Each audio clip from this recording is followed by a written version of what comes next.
आज की इस एक्सप्लेनर में हम एक बेहद दिलचस्प फाइनेंशियल पैराडॉक्स को डिकोड करने वाले हैं। एक ऐसा पैराडॉक्स जो ये तय करता है कि कैसे बिल्कुल एक जैसा लोन, एक ही तरह का कर्ज किसी को गरीबी की तरफ धकेल सकता है और किसी और को बहुत ज्यादा अमीर बना सकता है।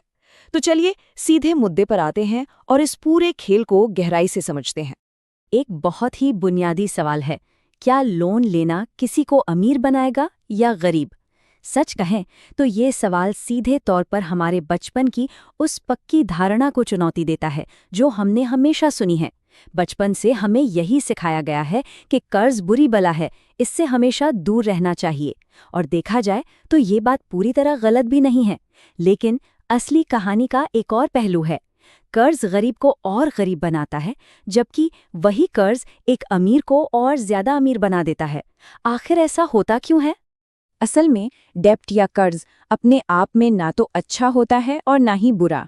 ये महज एक टूल है, एक औजार। इसे बिल्कुल एक चाकू की तरह समझ सकते हैं। अब एक ही चाकू से स्वादिष्ट खाना बनाने के लिए सब्जियां भी काटी जा सकती हैं और लापरवाही करने पर उसी चाकू से खुद को गहरी चोट भी पहुंचाई जा सकती है। सब कुछ पूरी तरह इस बात पर निर्भर करता है कि उस टूल का इस्तेमाल कैसे किया जा रहा है। भाग 1, 2 रास्तों की कहानी।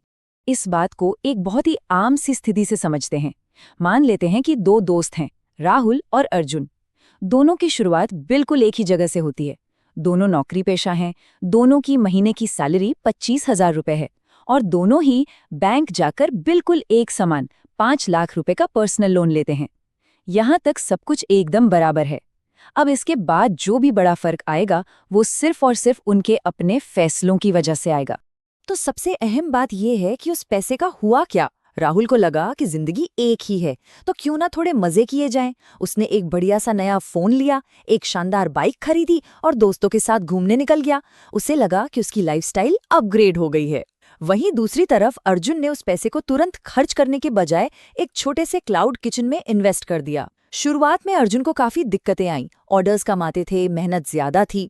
राहुल को तो तुरंत खुशी मिल गई, लेकिन अर्जुन एक सॉलिड सिस्टम बनाने की जद्दोजहद में लगा हुआ था। अब जरा इस नंबर को ध्यान से देखते हैं, 12,000 रुपए। ये राहुल के लोन की हर महीने की ईएमआई है। उसकी कुल सैलरी ही 25,000 थी और लगभग आधी कमाई तो सीधे बैंक के पास वापस चली जाती है। जिन चीज़ों के लिए उसने लोन लिया था, जैसे उसका फ़ोन और बाइक, उनकी वैल्यू लगातार गिर रही है, लेकिन कर्ज का वो भारी बोझ राहुल के कंधों पर जस का तस है। ये एक ऐसा फाइनेंशियल प्रेशर है जो इंसान को अंदर तक तोड़ कर रख देता है। लेकिन अब अर्जुन की स्थिति पर नजर डालते हैं। कुछ महीनों की कड़ी मेहनत के बाद अर्जुन का क्लाउड किचन चल पड़ा और वहां से एक रेगुलर प्रॉफिट आने लगा। अब यहाँ असली जादू होता है।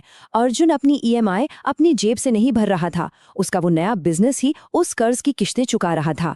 यही वो टर्निंग पॉइंट है जहां से समझ आता है कि इस टूल का यानी कर्ज का सही इस्तेमाल आखिर होता कैसे है। इस पूरी कहानी को अगर एक सिंपल रूल में बदलें तो दुनिया में सिर्फ 2 ही तरह के कर्ज होते हैं। एक है बैड डेब्ट यानी बुरा कर्ज जो हमारी जेब से पैसा बाहर निकालता है, और दूसरा है गुड डेब्ट यानी अच्छा कर्ज जो हमारी जेब में पैसा डालता है। बैड डेब्ट इंसान को हमेशा कमजोर और लाचार बनाता है, जबकि गुड डेब्ट उसे आर्थिक रूप से और भी मजबूत करता चला जाता है। भाग 2, समझदारी से कर्ज लेने के नियम। अमीर लोग कर्ज का खूब इस्तेमाल करते हैं, लेकिन बिना सोचे समझे नहीं। इसके 3 बहुत ही सख्त नियम हैं। पहला, कोई ऐसा कंसिस्टेंट इनकम सोर्स होना चाहिए जिससे हर महीने पैसा आता रहे ताकि ईएमआई कभी बाउंस ना हो। दूसरा, पैसे को कहां और कैसे इन्वेस्ट करना है इसकी पूरी नॉलेज होनी चाहिए, वरना ये अंधेरे कुएं में कूदने जैसा है। और तीसरा, एक बेहद सॉलिड बैकअप प्लान रेडी होना चाहिए कि अगर बिजनेस नहीं चला तो नुकसान की भरपाई कैसे होगी। अब यहाँ बैंकिंग सिस्टम का नजरिया समझना भी बहुत जरूरी है। बैंक हमेशा कर्ज देने के लिए तैयार बैठे रहते हैं, खासकर फोन, टीवी या गाड़ी जैसी चीजों के लिए जिनकी वैल्यू वक्त के साथ कम होती जाती है। ऐसा क्यों?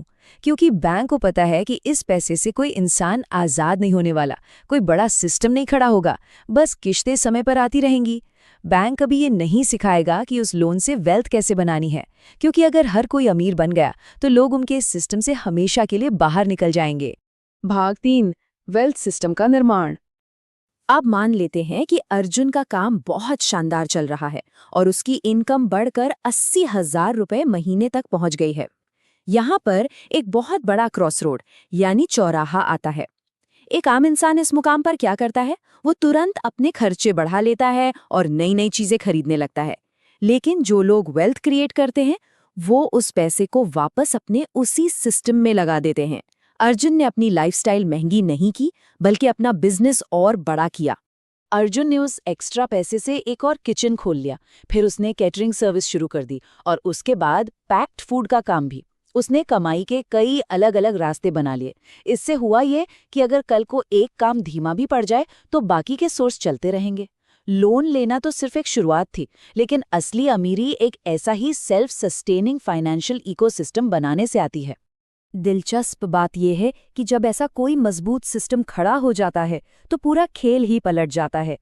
पहले जहां एक छोटे से लोन के लिए बैंक के चक्कर काटने पड़ते थे, अब वही बैंक सामने से कॉल करते हैं कि सर क्या आपको और बिजनेस लोन चाहिए, क्योंकि अब वो इंसान बैंक की नज़र में एक बेहद सेफ बेट बन चुका है।